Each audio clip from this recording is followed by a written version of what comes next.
Hi folks, wait for that to stop wibbling and wobbling around, sorry about that. Just thought I'd give you a little sneaky insight to the Thai mentality perhaps. Obviously not every Thai person thinks this way or acts this way, but anyway, just giving you a little insight to me and what's been happening. I've been in Thailand now 3 weeks, completely alone, not backpacking, just some of you will notice I'm still in the same accommodation that I was a couple of weeks ago. So I'm not travelling about. I'm here in Ubon, which is northeast within the Golden Triangle of Thailand. So it's not very popularly, it's not a popular destination with foreigners, Westerners. Although I have seen quite a number of foreigners in the area. I think there was some sort of school exchange thing going on last week. There was about 20 Americans in the local shopping centre being guided around. So I don't know, it was some exchange program perhaps or something like that. But anyway, the point being, there's not many foreigners in this area. And because there's not many foreigners in this area, there's no real great need for the locals to learn English, clearly. That'd be pointless, wouldn't it?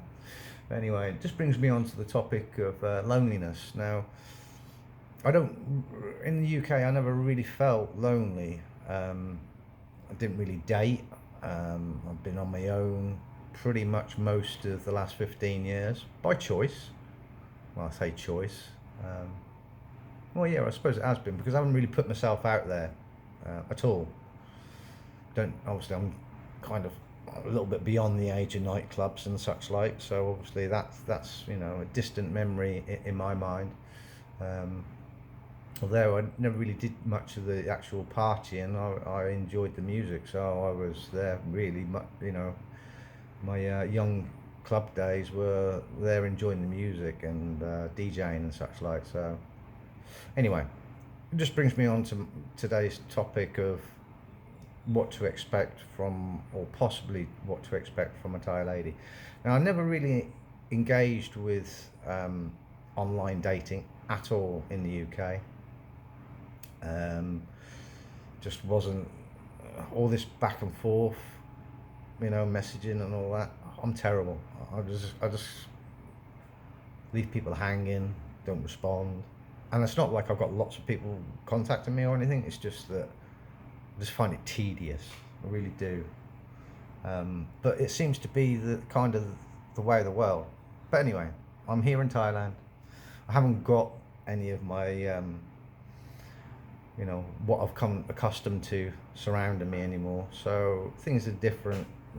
Can't just strike up a random conversation with a girl that you think's pretty and kind of hope it goes somewhere. That's kind of, unless obviously you fall lucky and find that one girl that does speak good English, then yeah, that might happen. But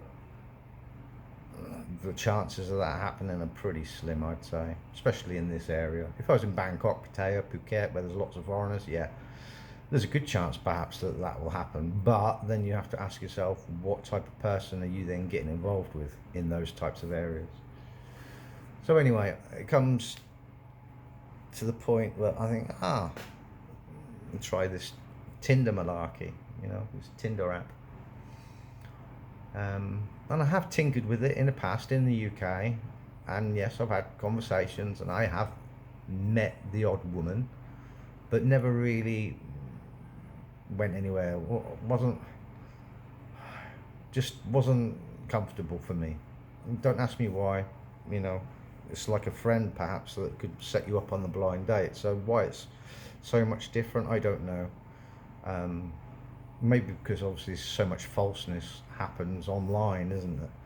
So anyway, I get into conversations with Thai ladies, and I will admit the response in Thailand is far greater than was in my home country. Just saying. Make of that as you wish. I'm not here to judge, but you can think to yourselves the reasons why, because I'm no oil painting. That is flash shot. So anyway, I start speaking to this lady. Actually, her profile said that she wasn't on Tinder, and if you wanted to contact her, to message her through Line, which is a messaging app here in Thailand. So yeah, wasn't actually kind of speaking with her through the app, which kind of attracted me to some extent, because obviously, you know, if you're not really active on the app, then really you're not, how can I say, whoring yourself out there, are you? You kind of, you know, she made a profile. She said that she wasn't really active on the app, left her contact details, and away you go. So anyway, you know, I don't think she's an overly active person social media wise, if you want to call it that, or online dating wise. She's a working lady. She has her home, her own home, or rented, a car, dripping in gold jewelry. So, you know, she's not a pauper, you know. I believe she works in financial services, and has done for the last 14 years, I think she said. So she's obviously savvy with money. So, you know, that's a good thing, isn't it, you know? A Thai person that is doing okay for themselves. She's divorced, she's got 2 kids. Kids live with mum, which is kind of standard practice. It's nothing unusual there. In a, you know, in the family home, no doubt maybe where she was born herself, who knows, with her mother, so the kids are with a grandparent, and yeah, you know, she's living kind of all intents and purposes a single woman's life, because obviously mother is looking after the kids. So, but she works 9 till, well, not 9 till 5, I think she works until 4, but anyway, that's not the point.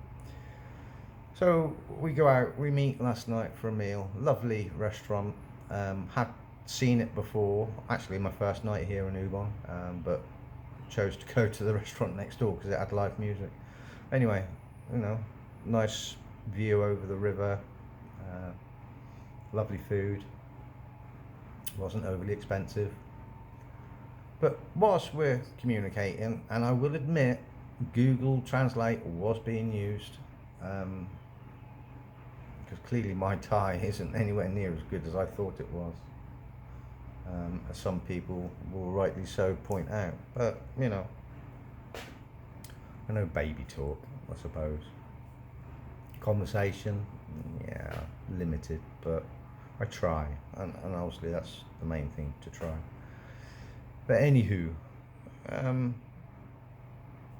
you know, we're conversing, using obviously Google Translate when we're not understanding each other, or just want to make sure that, you know, things aren't being lost in translation or misunderstood. And comes on to the topic of Tinder, which is where I found her, you know, found her details. And conversation moves very swiftly on to, maybe you should cancel that, get rid of it. To me, to her, she'd already cancelled her, she doesn't use it, she hasn't got, you know, Tinder on the phone. And this, well, that's fine, you don't have to have Tinder on your phone to have an account. You open an account, your account is still there, because I obviously found it. So to say you haven't got Tinder, it's technically not true, is it? Because if you didn't want Tinder at all, then surely you go in and delete your profile, and then you wouldn't have Tinder. Just to say you haven't got Tinder on your phone isn't strictly true, is it? Because I would never have found her if she wasn't on Tinder. So she's, you know, kind of coaxing me into perhaps me deleting my Tinder off of my phone.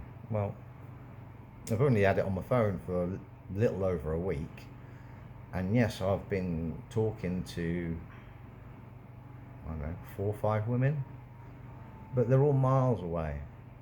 So meeting up for a lunch date, or a meal of some sort, evening or daytime, whatever, it's not really practical for me.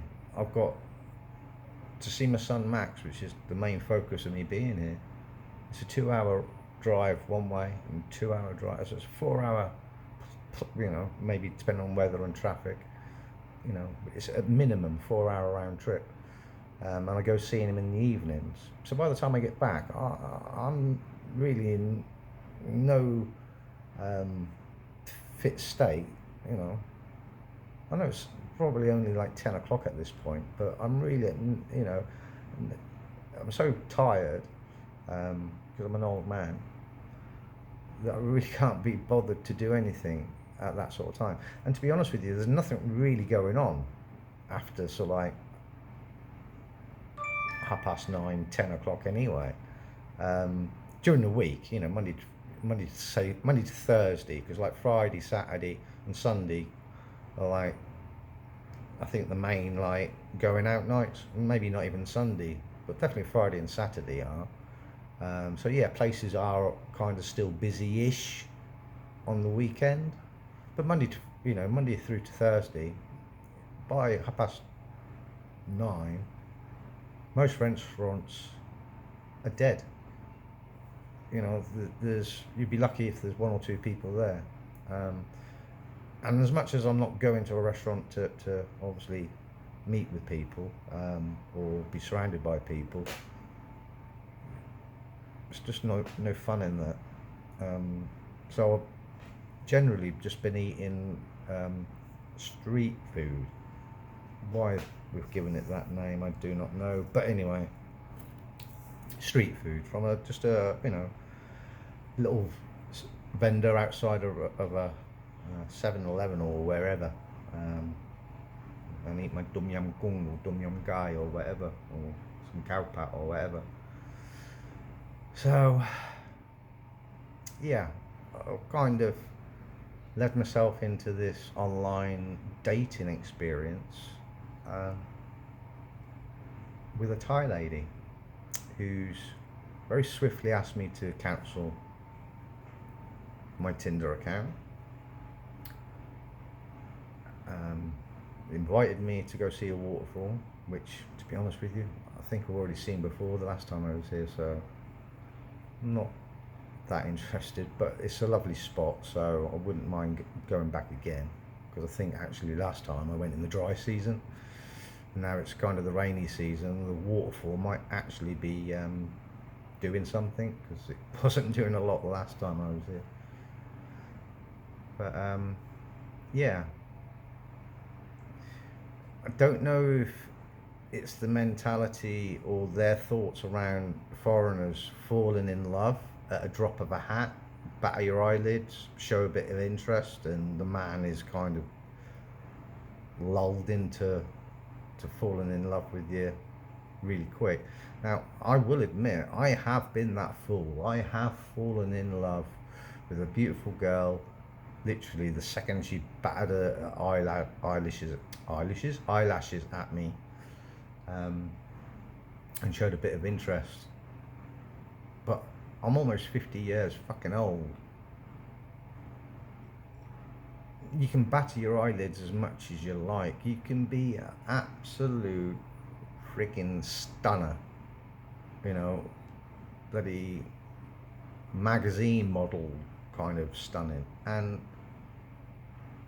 I will see beyond the beauty in what's in front of me. I don't fall in love so easily anymore.